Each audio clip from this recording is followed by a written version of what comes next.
বজ্র কঠোর আওয়াজ তুলি পাহাড় চাপিয়ে, হাল জামানার ফেরাউনের প্রাসাদ কাঁপিয়ে।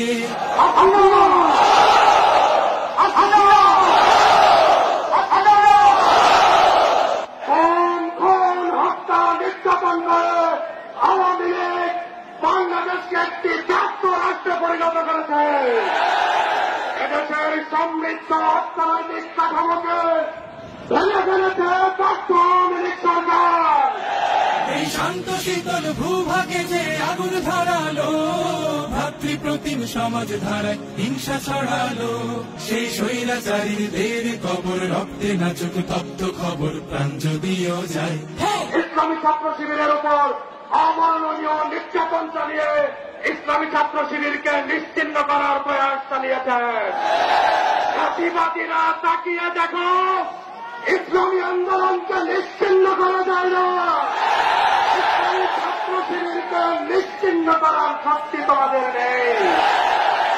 বাংলাদেশের মানুষের অধিকার প্রতিষ্ঠার জন্য রাজপথে আপামর জনতাকে সাথে নিয়ে দুর্বার আন্দোলন গড়ে তুলুন। জাতিবাদে শক্তি পাউস ভেঙে চুরমার করার পূর্ব পর্যন্ত শিবির শান্ত হবে না ইনশাআল্লাহ। তারুণ্য আয় অগ্নিগিরির লাভার মতো উদ্গিরিত হই, দুঃখ শোকের মাঝেও চির উজ্জীবিত রই।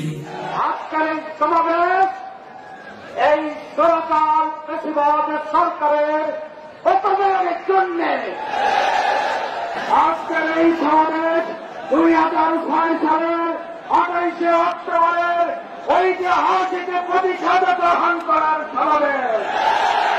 জনগণ জানাতে এসেছে শহীদের রক্ত বৃথা যেতে পারে না। জনগণ জানাতে এসেছে ছাত্রের রক্ত বৃথা যেতে পারে না। মুক্ত স্বাধীন দু হাতে যে শেকল পড়ালো, স্বপ্ন সজীব চোখের কোণে অশ্রু ঝরালো, সেই অত্যাচারীর বুকের চাতাল ভেঙে দেনে হিংস্র মাতা দীপ্ত চরণ ঘায়।